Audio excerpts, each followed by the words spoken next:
Good morning. It is lovely to see you all here this morning on this beautiful, beautiful spring morning, and I know it took a little extra effort to come inside today. So welcome to newcomers, longtime members, those returning, and those of you who are watching online, potentially while you're outside mulching your gardens. My name is Magdalene Lindeberg, and I'm your celebration associate today. May we gather today and this year to nurture our connections, seek inspiration, and embrace change in these unpredictable times. Resistance is our theme for this month, but together we can find comfort and strength. If you are joining for the first time, please visit our welcome table in the parlor after the service. You can also fill out a yellow pew card that's in the back of the pews and leave it in the offertory plate. And after the service, you are invited to join us in the parlor for coffee and conversation. If you prefer a quieter space, you are also welcome to stay here in this sanctuary. And I got a special mention from the coffee team that there is a lot of food this morning, so you should work up your appetites while you're sitting here. Please take a moment to read the announcements in your order of service. I have one special announcement from Marie Benedetti. Believe it or not, our auction is just around the corner. With only 6 days left to donate your precious items and services, it's time to throw them into the Bidding Owl platform for others to enjoy.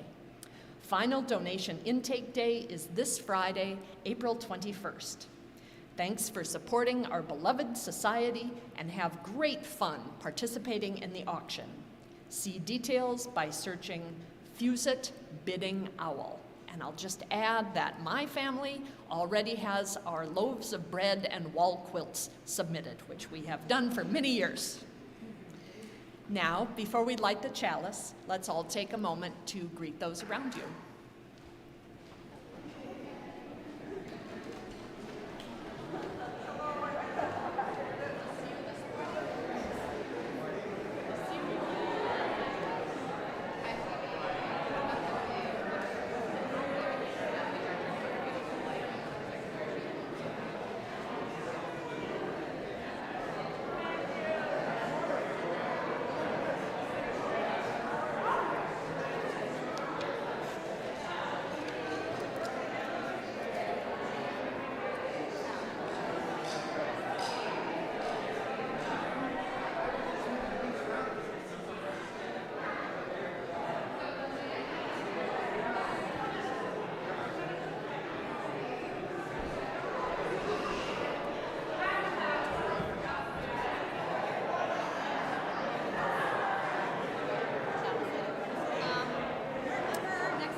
Good morning, friends.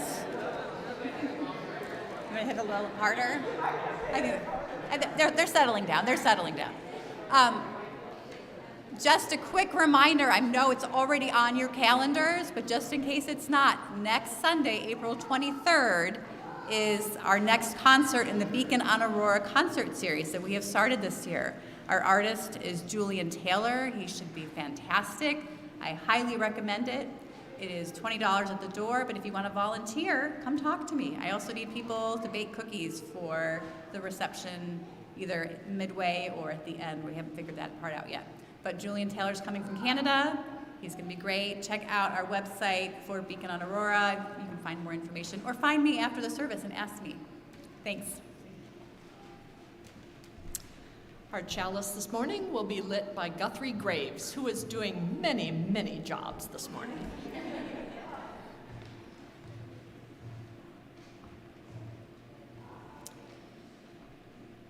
Please join me in saying the chalice lighting words that are in your order of service.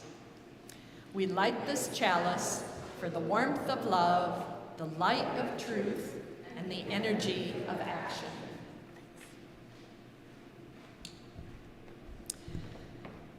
It is said that we are here to comfort the afflicted and afflict the comfortable. I say we are all afflicted and we all are comfortable. May our time together this morning be a comfort and a confrontation. May we here find peace in times of tumult. May we invite tumult into lives of peace.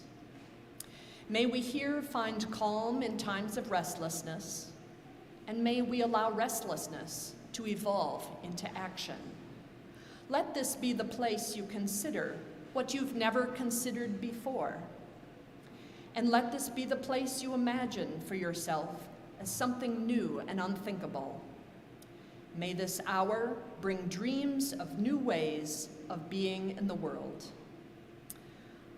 If there are any young people that have volunteered to hand out the baskets this morning for our Side with Love collection, you can come down.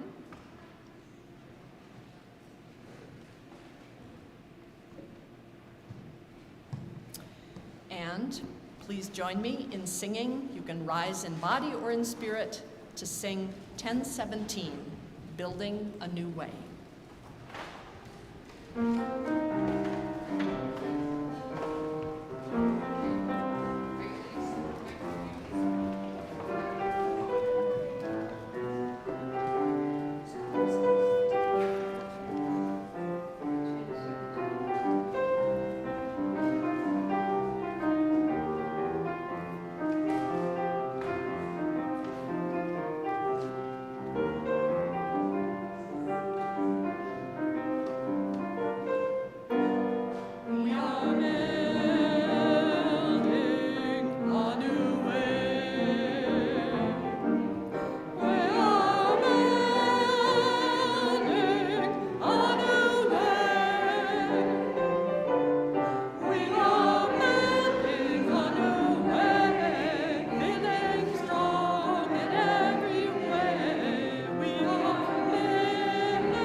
Good morning, friends.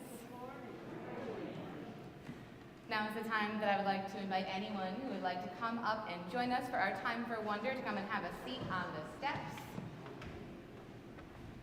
So go ahead and sit right down on the steps.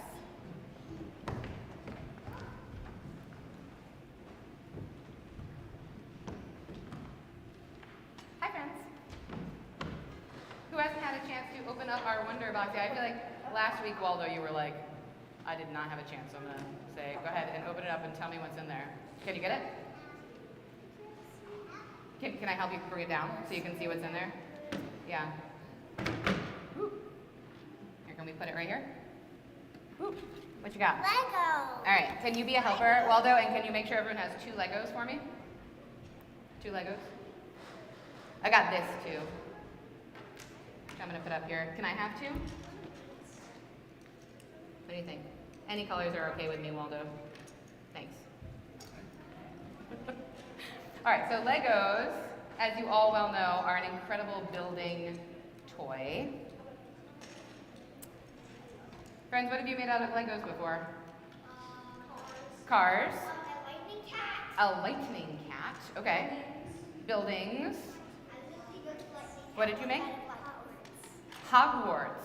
All right, all sorts of things that you have made out of Legos. So with Legos, we can build a foundation, a wall, the strong start for a castle, a rocket, a house, or a car. All right, can you help me by taking turns? We're gonna build a wall here, friends, on this edge. So can you help me by taking turns and each coming up and putting your Legos here for our wall? Whoever wants to start is fine. Yeah. So our theme for this month is resistance, especially resisting injustice. Today we're going to reflect on how joining together can help us to resist injustice. For instance, when we join our voices together like our Legos, I know you can't see them yet, friends, but it's going to be a great wall up here. That increases the strength of our power and our efforts. For instance, many people writing a letter, calling their representatives, protesting, to make a big voice that forces power to sit up and notice. By joining together, we can accomplish more than we can by ourselves. How's it going with our wall? All right. You think you're building it well? I think you are too. So, does anyone, friends, do you remember the Jewish people are celebrating a holiday this month? Does anyone remember what it is?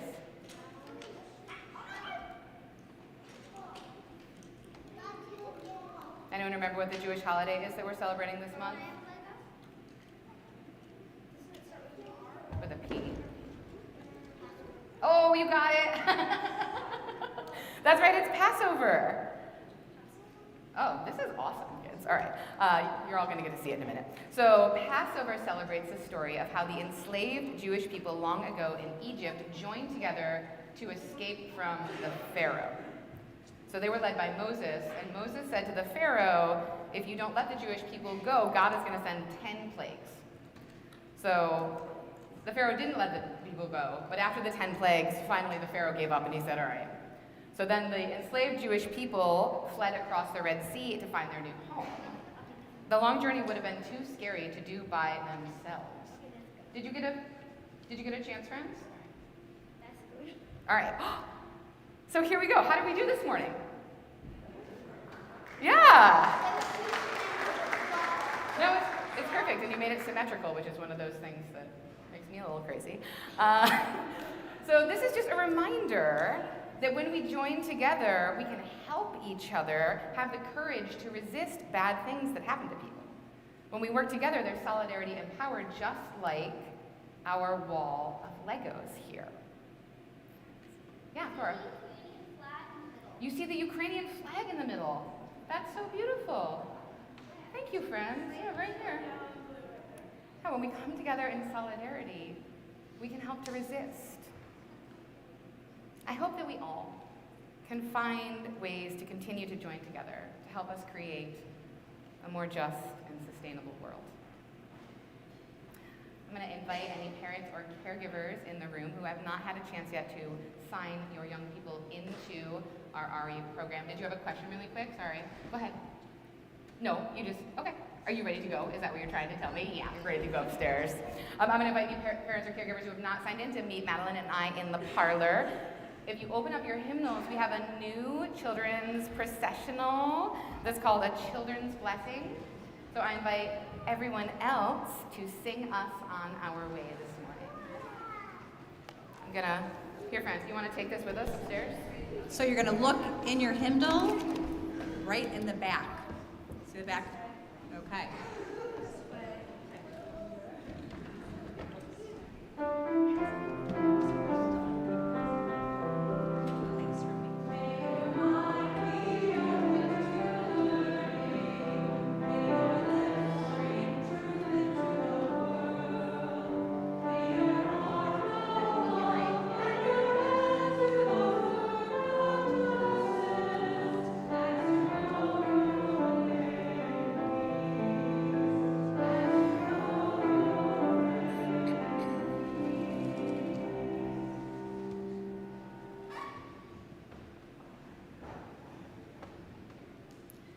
Good morning. Now is the time for joys and sorrows. And just a reminder that in order to have a joy, sorrow, or appreciation shared during the Sunday morning service, you can send your notices to the team at Joys and Sorrows, written out Joys and Sorrows at uuithaca.org by Sunday by 9 a.m. on Sunday morning. Or before the service, you can write your joy or sorrow on the green pew card and put it in the basket over there.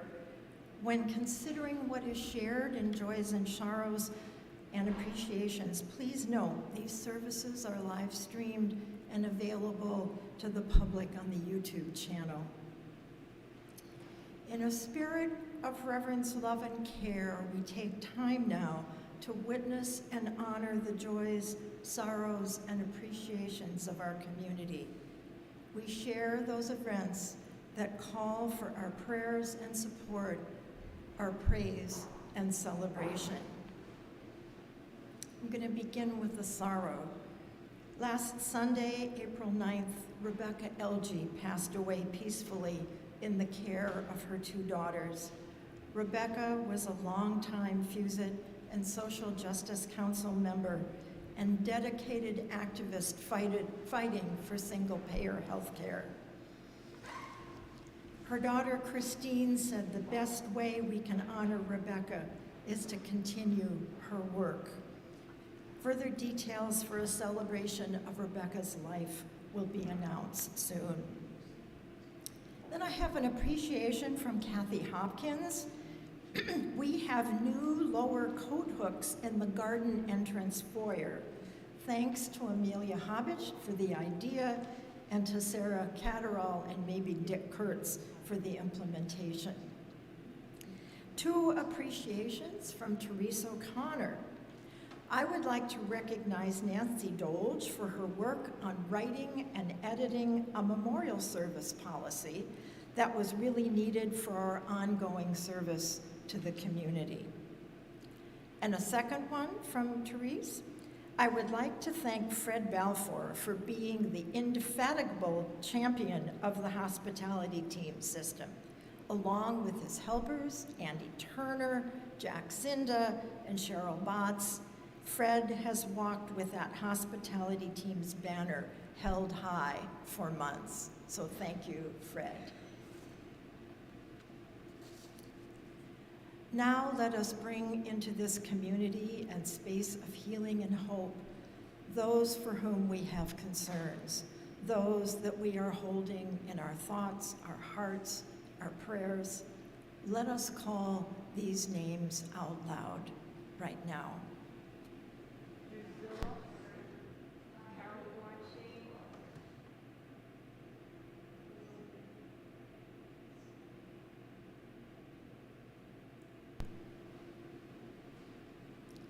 We extend loving kindness to all in our world, and let us not forget to extend loving kindness to ourselves. Today, tomorrow, and beyond, let our hands be outstretched in kindness, and let us keep showing up to our lives and each other with an open heart, no matter what. Love and courage to us all. Blessed be, and amen.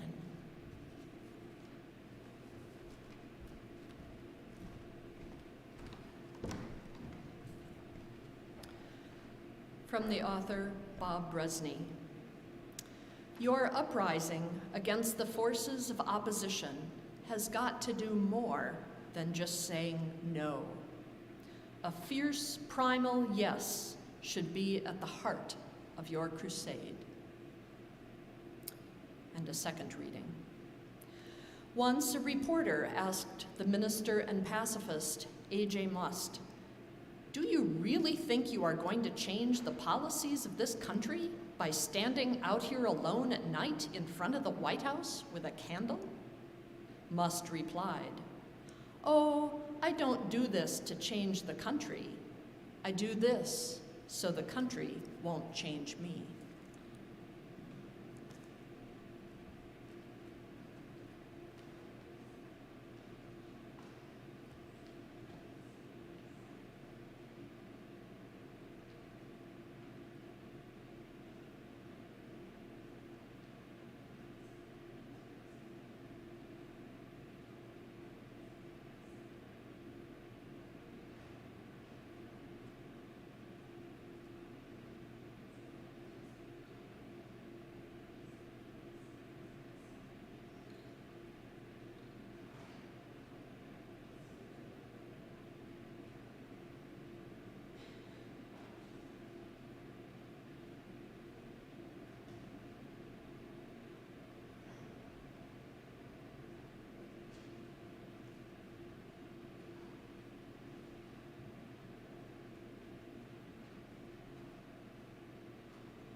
Each week, we take an offering to sustain the important ministries and programs of this congregation and its presence in Ithaca.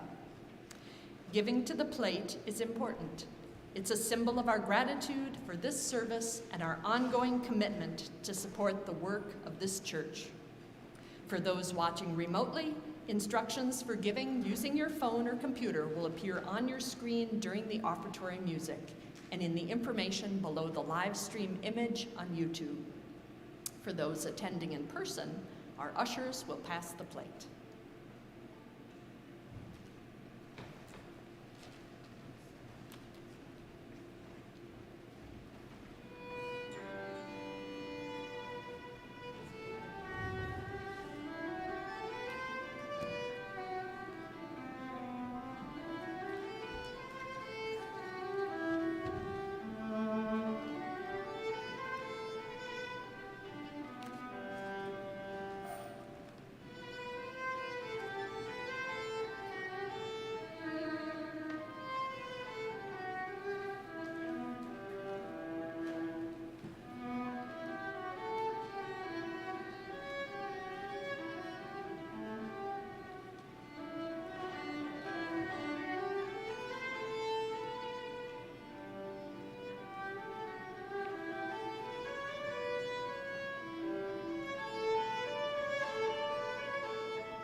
Please join me in saying the offertory words printed in your order of service. May these gifts bring about connection, inspiration, and engagement within these walls and beyond.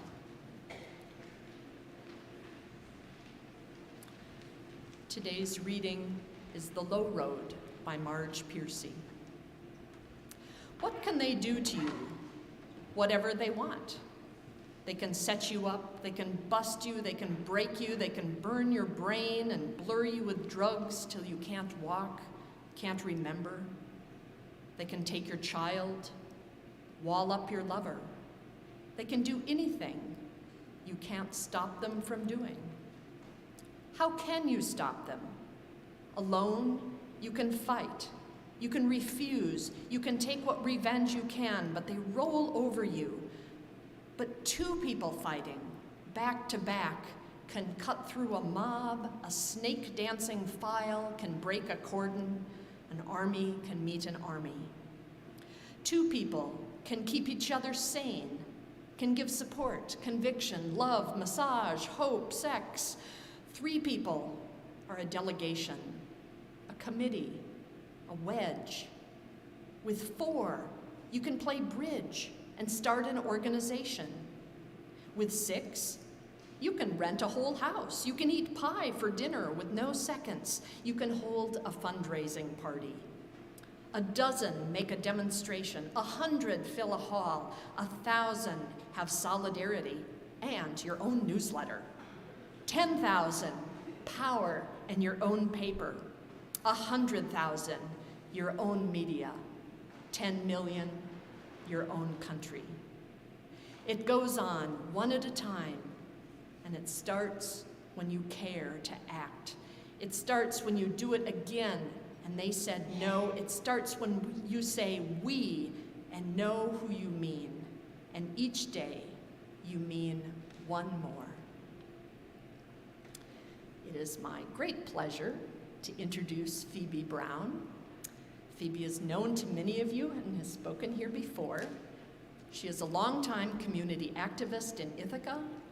She is one of the founders of Tompkins Mutual Aid and is currently serving as Second Ward Alderperson on the Ithaca City Common Council and is Central Regional Coordinator at Alliance of Families for Justice.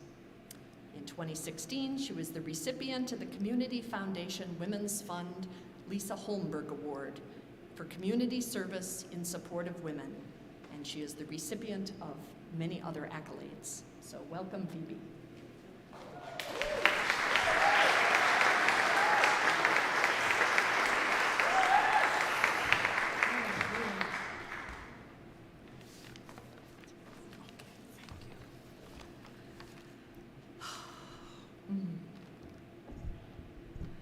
Good morning and good day. I would like for you to join me to invite our ancestors into this room to create a peaceful space, to create loving and caring, and most importantly, to put resistance in our hearts, one day at a time. Thank you. Usually I just come, speak. This time I wanted to be a little more prepared. So I asked my friend, and it's so funny, somebody told me about their friend in Richmond, Virginia, to help me put this together, to deliver to you today. I'm just so overwhelmed and happy and joyful to be here with you all today. So bear with me. I have to say this because I always do. I love attention. I love attention. I'm a middle child. It's 3 older, 3 younger. Then it was 3 girls, and I'm the middle girl. So you know what that means. I was looked over a lot.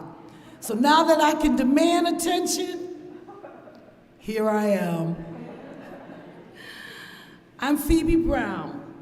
I'm a woman, a mother, a grandmother, an African-American woman, councilwoman, a recovering addict, a woman who's been in jail before, and there are 3 secrets you should know about me. I have lived 2 lives in 1 lifetime.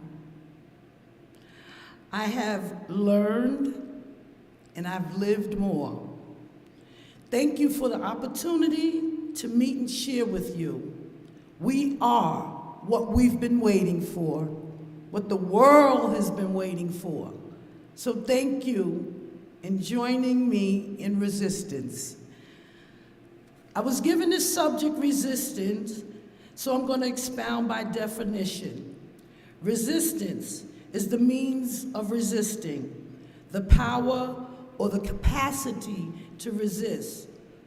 Other words for resistance is opposition, objection, force, battle, defiance, and continuously fighting. I say that resistance is the justification we give over ourselves for not trying, by saying, it's too hard.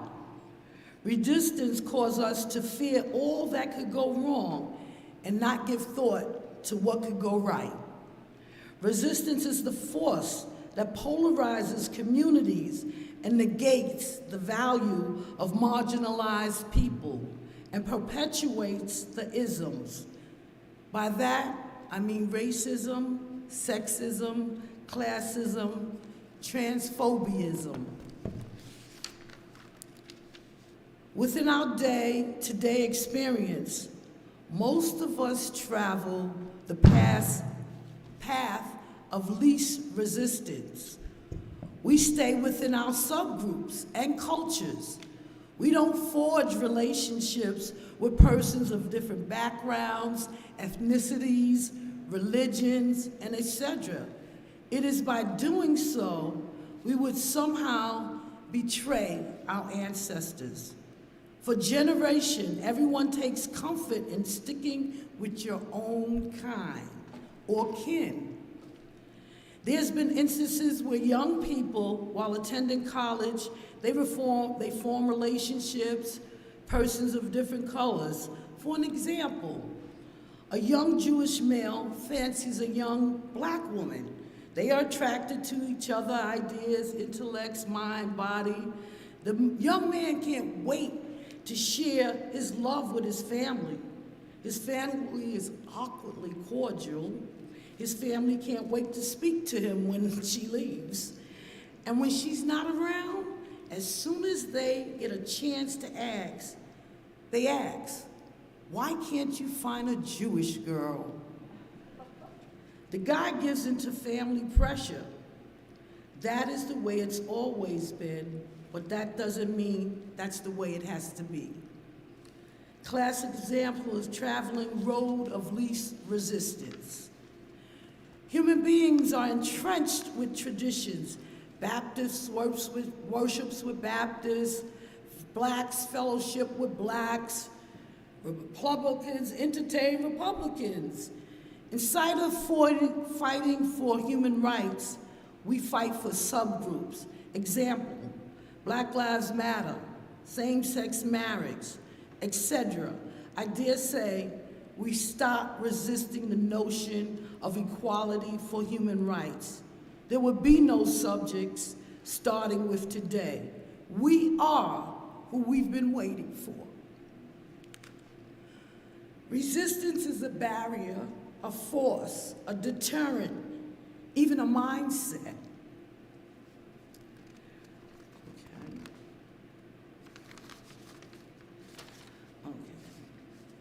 Let's look at politics. Most elected officials are Democrats or Republicans. Miller Fillmore served that president, U.S. from 1858. He was the last president that was neither Democrat or Republican. Voters are resistant to elect persons to office who are not perceived to be mainstream thinkers. Primarily, we vote for party, not principle. We care about the political, okay, I'm getting a little mixed up, the political nature rather than the ethics of why we are who we've been waiting for. Please resist the idea that blacks is inherently bad. The soil of the earth is black and it's enriched with nutrients.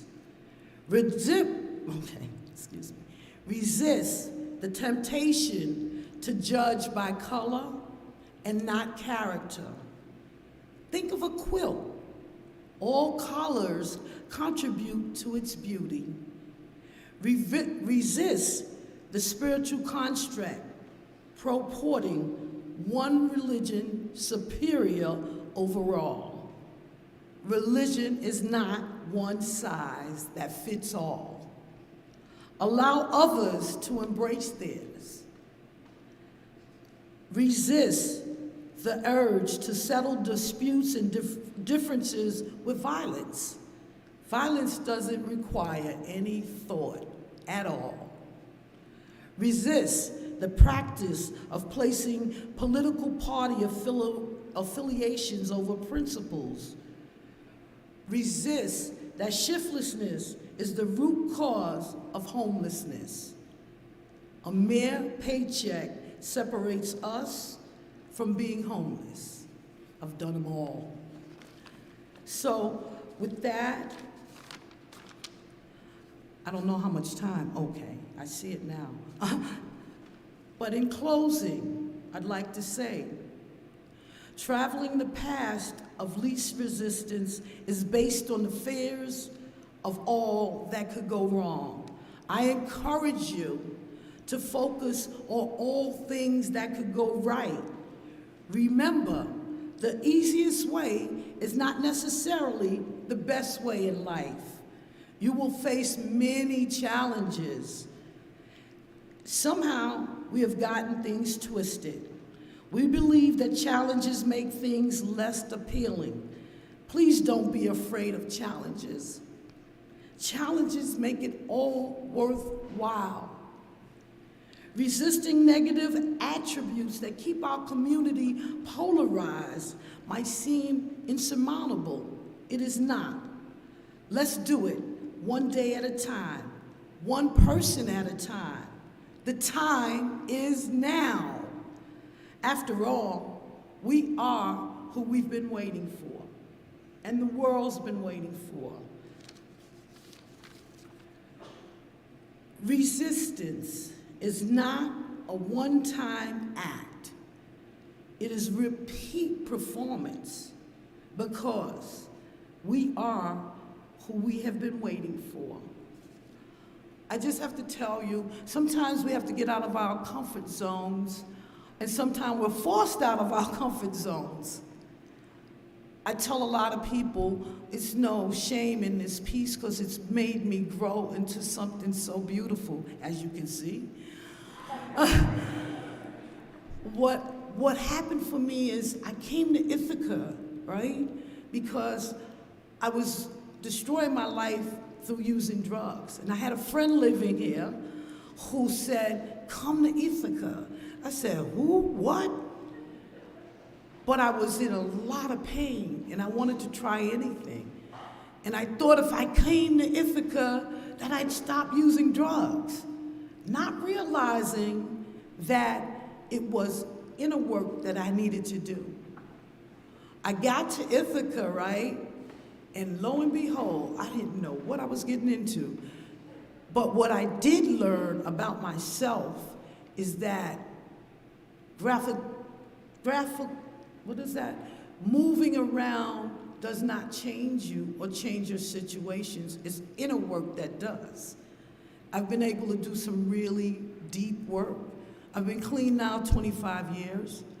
I've also been able to change some of my biases, right? I came to Ithaca, I've never been around this many white people in my entire life. But what I've learned is that about the color of your skin. I wound up in a shelter, and in that shelter, I met a white woman. And my first reaction is, what is she doing here? All white people are rich. So what I've begun to learn about me, about others, is don't judge people by their outer. Get to know them and learn about their inner. And that's the way we resist, right? Okay, is that right? No, I don't have that much time. But I wanted to read something that came across my Facebook. I'm so grateful to Facebook, right? I get to see all my old friends, new friends, and it's a beautiful thing, right?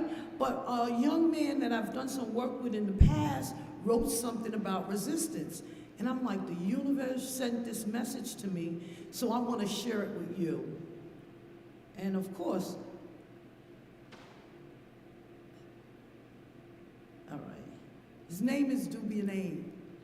and I work very closely with him. He's young, he's in Washington right now.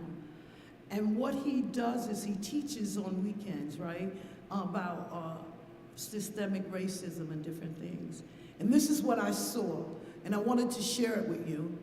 It says, resist could lend itself to resistance and is necessary in replenishing our capacities to resist.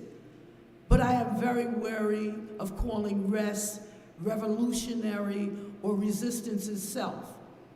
Unless you are sleeping on the job during company time, rest is not a substitute for praxis. It needs to be linked up with action in order to be useful to the struggle. So, how I'm doing on time? I don't want to keep y'all here, but that wouldn't be a bad thing. Like I tell you, I love attention, which is a good thing, right? Because I grew up very afraid of attention. I'm nearsighted, deaf in one ear, and I always compared my outside to others' inside. I even did it in the family. I had one sister that sung opera. I had another sister that was just absolutely gorgeous, I thought, of course, until I was looking at a picture, and I'm like, oh, Denise looks beautiful. And I looked closer, and it was me, right? My sister who sang opera, and I lost them both. One to AIDS and one to suicide, right? However, for so long, it took me a chance to do this inner work and realize, what is my gift? You know, because I kept saying, I have no gifts, until I realized that my gift is loving others. My gift is to being able to give back what was so freely given to me, and to be able to sleep at night. And I can tell you something about resistance. I didn't even know I was doing resistance, right? It just became natural. As a young girl, I sat and watched the civil rights movement on television. I watched people who looked like me being beaten with hoses. I mean, no, the hoses were water sprayed on them. I seen them beaten with batons. I seen them having dogs sicked on them. And I was a little girl, I must have been about 5 or 6, but I knew then I had to make change. I had to do something differently. I watched the women in my community take care of one another. That's resistance. Taking care of one another is resistance. It's resisting what we learned from a society that says, take care of yourself. You better make sure you're all right. You better make sure you leave for your family so they're all right. And that creates division, and it also creates a population of people who never have no one to leave to them. Now I'm not sharing from here, I'm sharing from my heart. And what I'm going to leave you with today,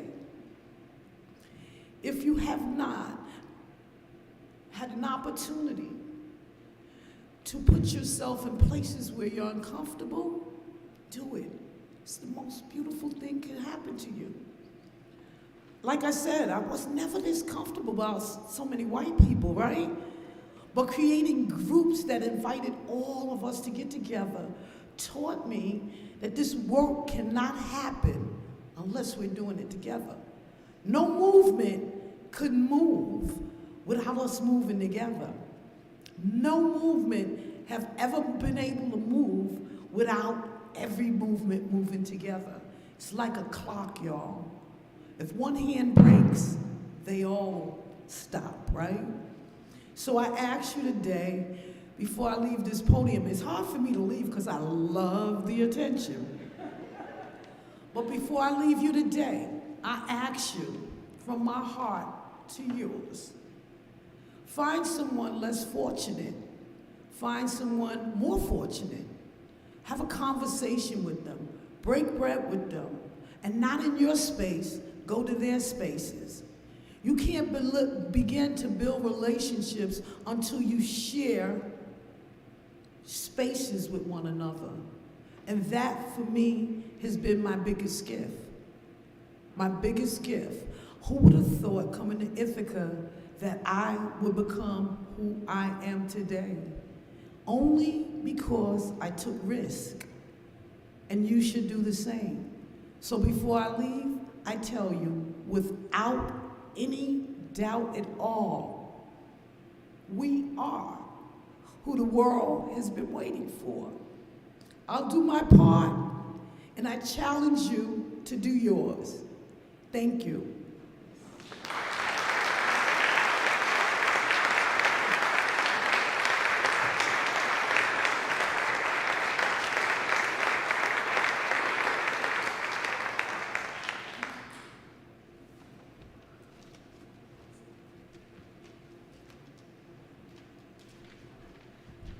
Please join me in singing Rising in Body or Spirit and singing our closing hymn, 1018.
Don't just resist cynicism, fight it actively. Like all forms of destruction, cynicism is infinitely easier and lazier than construction. There is nothing more difficult yet more gratifying in our society than living with faith in the human spirit. This faith remains the most potent antidote we have to cynicism. Today especially, it is an act of courage and resistance.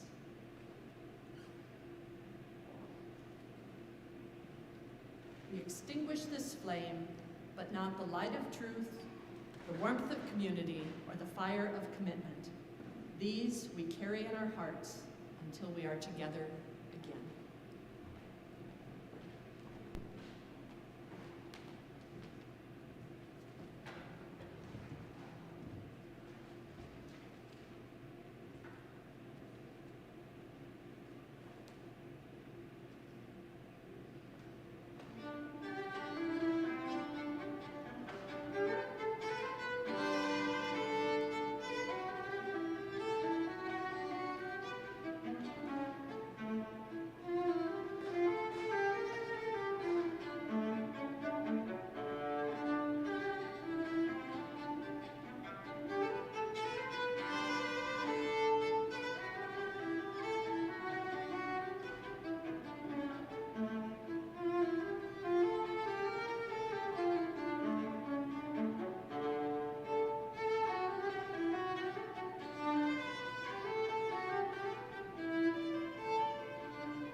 didn't know that.